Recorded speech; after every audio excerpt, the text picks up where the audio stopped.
애플사의 주식에 대한 움직임은 워렌 버핏의 역사상 가장 큰 거래일지도 모른다. 현재 지분의 40%를 차지하고 있는 버크셔 해서웨이의 지분은 3월의 시장 바닥 이후로 무려 400억 달러나 증가했다. 거대 기업에 대한 투자는 보험과 에너지를 포함한 사업에 다른 기둥들이 큰 타격을 입으면서 이 대기업이 코로나 바이러스 위기를 헤쳐나가는데 중요한 역할을 했다. 고PER 기술주에 대한 투자는 버핏의 잘 알려진 가치 투자 원칙을 거스르는 듯하다. 버크셔 주가는 버핏의 부관을 통해 2016년 5월 애플 주식 1,000만 주를 처음으로 사들였다. 4년 동안 오마하의 오라클은 기술에 대한 그의 통상적인 혐오감을 떨쳐버리고 현재 950억 달러가 넘는 2억 4,500만 주로 투자를 들여 뱅가드에 이어 애플의 두 번째 최대 주주가 되었다.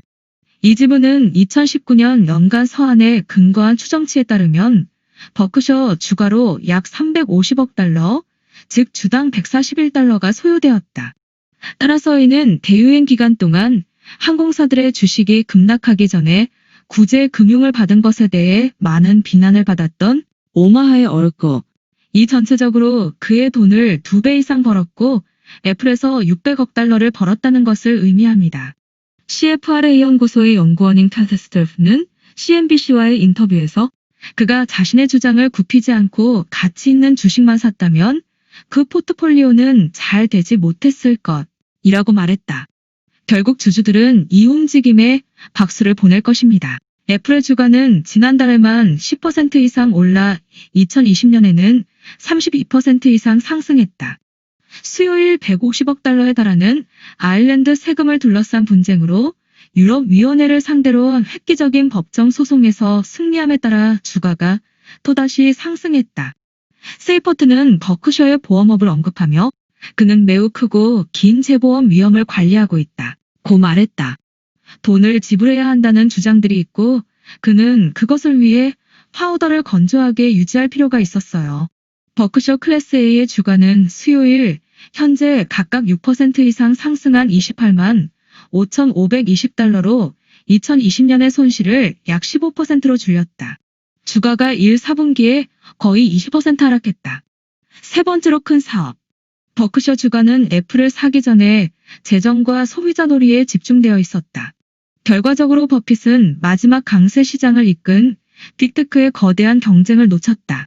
버핏은 이전에 아이폰이 자신의 생태계에 사람들을 가두는 끈끈한 제품이라고 말했다. 버핏은 지난 2월 CNBC와의 인터뷰에서 내가 아는 가장 좋은 사업일 것이라고 말했다. 저는 애플을 주식으로 생각하지 않아요. 제3의 사업이라고 생각합니다. 버크셔 주가도 1분기 말 현재 아마존 주식 53만 3,300주를 보유하며 현재 16억 달러 이상의 가치를 지니고 있습니다. 버핏의 대리인 중 한 명인 토드 콤스나 테드 웨슬러는 2019년에 이 거대 전자상거래 업체에 돈을 걸었다.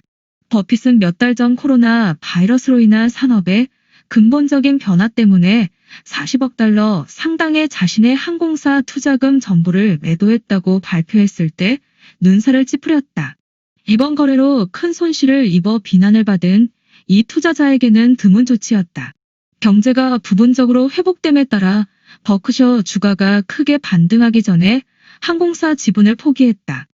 유나이티드 항공과 아메리칸 항공은 지난달에만 20% 이상 반등했으며 델타 항공사는 6월에 10% 이상 상승했다. 그러나 최근 들어 반등이 지연되어 주식이 여전히 예전 최고치에서 벗어나지 못하고 있는데 경우에 따라서는 절반 이상 하락하기도 한다. 그래서 버핏은 투자로서 항공사들에 대해 여전히 오를 수 있다. 그리고 실제로 항공사들의 손실은 지금까지 애플로부터 엄청난 수익을 올린 버크셔에 비하면 미미하다. 버핏에게 주어진 과제는 우리는 재정적인 행복감을 느끼게 될 것인가? 그리고 애플은 진정될 것인가? 라고 스믹 캠피넨트 끝에 최고 투자 책임자이자 벅셔 주주인 빌 스미스가 말했다. 월스트리트의 많은 사람들은 그들의 하늘 높은 평가와 최근의 반등을 2001년의 기술 거품 붕괴 이전의 사건과 비교하면서 메가 캡 기술 회사들에 대해 엄중한 경고를 내렸다. 버핏은 90년대 후반에 닷컴이 증가하는 것을 피했고 그 당시 그러한 구매 열풍에 동참하지 않았다는 비난을 받았다. 애플은 나스닥 종합지수를 새로운 기록으로 끌어올려 코로나 바이러스 손실을 없앤 최초의 미국 주식 기준 지수가 되었다. 애플 주가의 예상 수익 PER는 약 30배로 거래되고 있다. 애플은 이것의 가장 지독한 부분은 아니지만 좋든 싫든 간에 게임에서 혼란스럽습니다. 라고 스미는 말했다. 그는 버핏이 자신의 애플 지분을 곧 매각할 것 같지 않다고 생각한다. 그는 장기 보유자이고 이득에 대한 세금을 내는 것을 좋아하지 않습니다. 라고 스미는 말했다.